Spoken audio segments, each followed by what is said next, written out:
Nový Európsky parlament má za sebou prvý týždeň a môj Bože, čaká nás veru absurdných 5 rokov.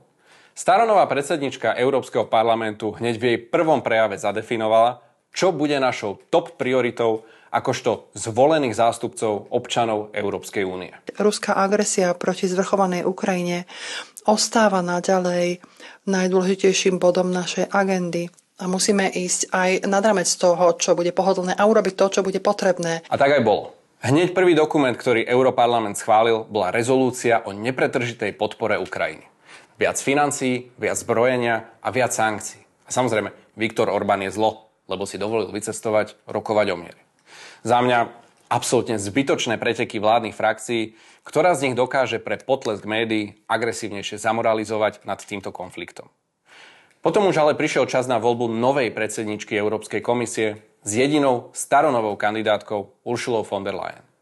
Vo svojom volebnom prejave slúbila tak povediac všetko a všetkým. Najkomickejšie to vyznelo pri najspornejšom bode zvanom Green Deal, pri ktorom je vraj potrebné dosiahnuť všetky stanovené ciele, ale pragmaticky.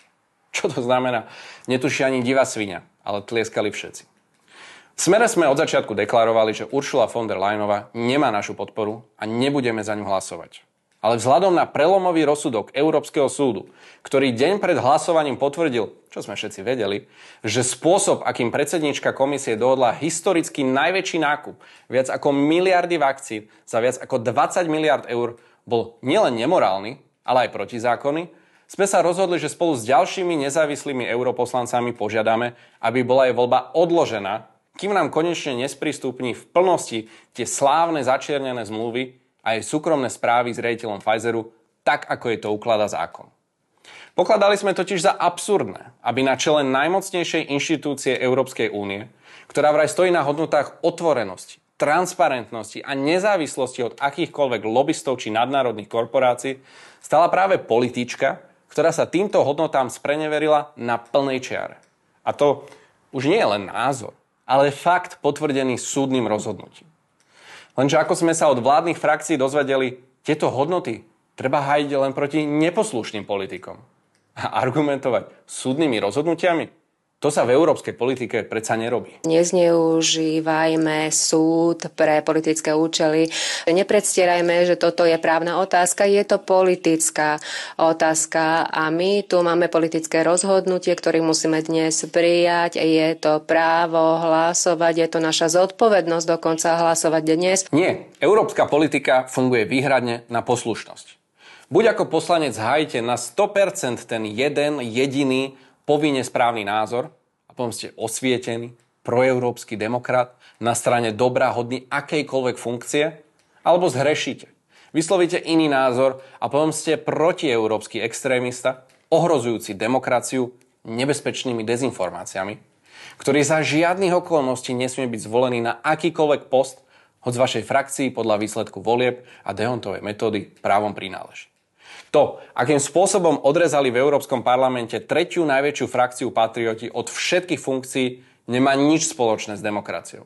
Je to tým najhrubším popretím nielen vôle desiatok miliónov voličov, ale dokonca aj vlastných pravidiel.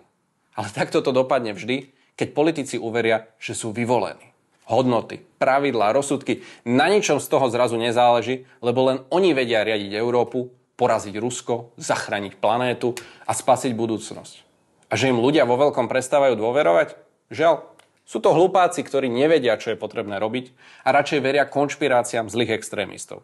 Tých treba arogantne ignorovať a malichérne nimi opovrhovať. Len tak vo Francúzsku konečne porazia neustále posilňujúcu Le Penovu, keď jej predstaviteľovi v rozpore s tradíciou, a dovolím si dodať aj elementárnou slušnosťou, nebudú podávať ruky. Len tak zachránia demokraciu. Naozaj tlieskam.